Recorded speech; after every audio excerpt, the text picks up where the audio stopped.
Jinsi ya kudownload, jinsi ya kuset ile game. Namba moja, unabidi una application ya ZD Archiver. Hii application ya ZD Archiver mimi natumia hii hapa Blue, ambayo ya Blue mara nyingi sana na huwa naiweka sana kwenye, unaiweka kwenye comment hapo. Au unaweza kutumia ZD Archiver ile ya Play Store. Namba moja, utafungua hii ZD Archiver. Kama unaweza ka download ndani ya application ya Tony Gaming TZ hii application. Kama unataka kutumia kama yangu mimi hapa, ambao unaenda kwenye sehemu alikoandika kwa kusearch, kwenye kadude kwa kusearch kako hapo, ambapo unaweza ka download hiyo hapo ZD Archiver. ZD Archiver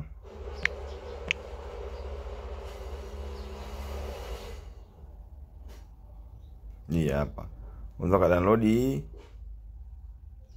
ambapo kama sehemu alikoandika download ZD Archiver hapa, ukaweza kuidownload. Kwanza nitapeleka chap hapo,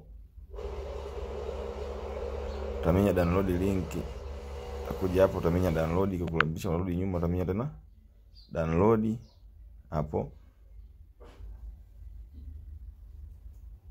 utamenya hapo download, leta tangazo kama hivi, utakata, utamenya download, itadownloadika hii hapa. Sasa hii utainstall kama una, au unaweza ukiona hiyo nazingua, unaweza ka download kutokea Play Store, ukaandika tu ZD Archiver. ZD Archiver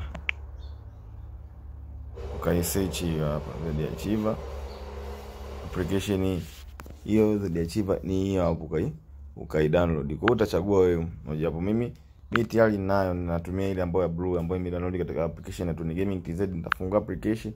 Baada ya kufungua application, nitaenda kwenye download, nitalikuta game langu ambalo nimedownload, ambalo ndio hilo hapo. Utagusa mara moja, utamenya option namba moja, install. Baada ya kumenya install, itaload kama hivyo.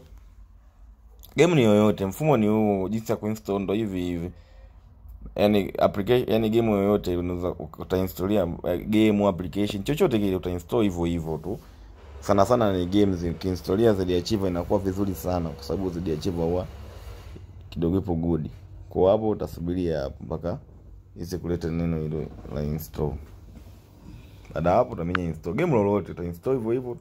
Baada utasubiria hizi APK, hizi APK zote, mfumo wa kuinstall ndio huo. Kwa baada hapo utasubiria kidogo hapo iweze kuinstall. For installation utaitafuta kwenye mafaili yako au sehemu yoyote, kama mimi hii hapa imetokea.